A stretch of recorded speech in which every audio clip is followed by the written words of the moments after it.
ಮೂಲ ಪ್ರತಿ ಜಾತಿಗಿಂತ ಮೂಲ ಪ್ರತಿ ನಿಮ್ ಮನೆಯಲ್ಲಿದೆ, ಇದು ಬಂದು ಬೇರೆ ಇದೆ ಅಂತ ಆರ್ ಅಶೋಕ್ ಆರೋಪ ಮಾಡ್ತಾ ಇದ್ದಾರೆ. ಜಾತಿಗಿಂತ ಮೂಲ ಪ್ರತಿ ಸಿಎಂ ಅವ್ರ ಮನೆಯಲ್ಲಿದೆ, ಇದು ಬೇರೆ ಇದೆ ಅಂತೇಳಿ ಆರ್ ಅಶೋಕ್ ಅವ್ರು ಆರೋಪ ಮಾಡ್ತಾ ಇದ್ದಾರೆ. ಅಶೋಕ ಯಾವತ್ ಸತಿ ಹೇಳಿದಾನೆ? ಅವ್ರು ಸುಳ್ಳೇ ಹೇಳೋದು. ಮೂಲ ಪ್ರತಿ ನಮ್ಮ ಹತ್ರ ಇರಕ್ಕೆ ಯಾಕೆ ಸಾಧ್ಯ ಆಗುತ್ತೆ? ಮೊನ್ನೆ ಕ್ಯಾಬಿನೆಟ್ ಮೀಟಿಂಗ್ ಅಲ್ಲೇನೆ ಎಲ್ಲಿ ಊಹೆ ಮೇಲೆ ಮಾಹಿತಿನ ನನ್ಗೆ ಯಾವ ಪತ್ರನೂ ಬರ್ದಿಲ್ಲ ರಾಹುಲ್ ಗಾಂಧಿ. ಆದ್ರೆ ರಾಹುಲ್ ಗಾಂಧಿ ಅವ್ರ ಜೊತೆ ಚರ್ಚೆ ಮಾಡಿದ್ದೀನಿ, ಪತ್ರ ಬರ್ದಿಲ್ಲ.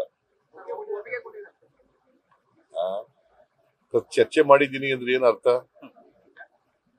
ಚರ್ಚೆ ಮಾಡಿ ಮಣಿಸಿದೀನಿ ಅಂದ್ರೆ ಏನ್ ಅರ್ಥ?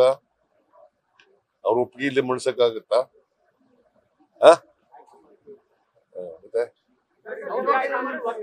ಒಬ್ಬೊಬ್ರು ಕೇಳಿ ಕಾಂಗ್ರೆಸ್ ಶಾಸಕರು ಇದಕ್ಕೆ ವಿರೋಧ ಮಾಡ್ತಾ ಇದ್ದಾರೆ. ಕಲಗಿರಿ ಕಾಂಗ್ರೆಸ್ ಶಾಸಕರು ತಾವೇ ತಮ್ಮ ಕ್ಷೇತ್ರದಲ್ಲಿ ಎಷ್ಟು ಲಿಂಗಾಯತರಿದ್ದಾರೆ ಸರ್ವೆ ಮಾಡ್ತೀನಿ ಅಂತ ಇದ್ದಾರೆ.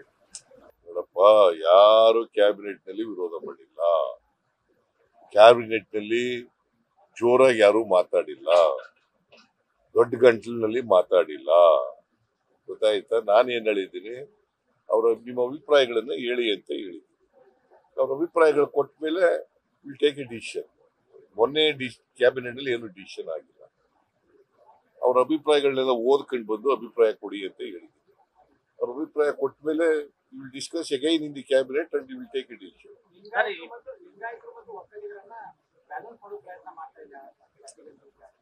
ಯಾವ ಜಾತಿಗೂ ಅನ್ಯಾಯ ಆಗಬಾರ್ದು ಅನ್ನೋದು ನಮ್ದು.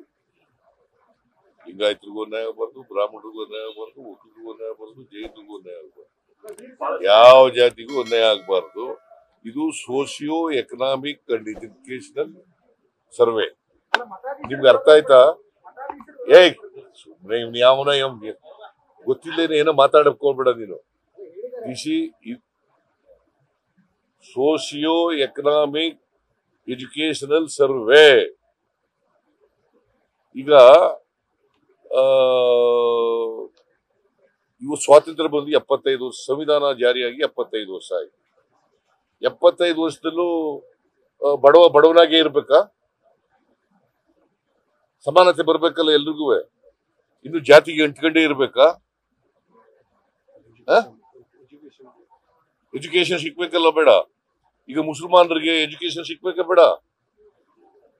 ಹಿಂದುಳಿದವರಿಗೆ ಬಡವರಿಗೆ, ಎಲ್ಲಾ ಜಾತಿ ಬಡವರು, ಒಂದ್ ಜಾತಿ ಅಂತಲ್ಲ, ಎಲ್ಲಾ ಜಾತಿಲಿ ಇರ್ತಕ್ಕಂಥ ಬಡವರಿಗೆ ಎಜುಕೇಶನ್ ಸಿಕ್ಬೇಕಾ ಬೇಡವಾ? ಮತ್ತೆ ಅವ್ರಿಗೆ ಆರ್ಥಿಕವಾಗಿ ಸಾಮಾಜಿಕ ಶಕ್ತಿ ತುಂಬಬೇಕಾ ಬೇಡವಾ?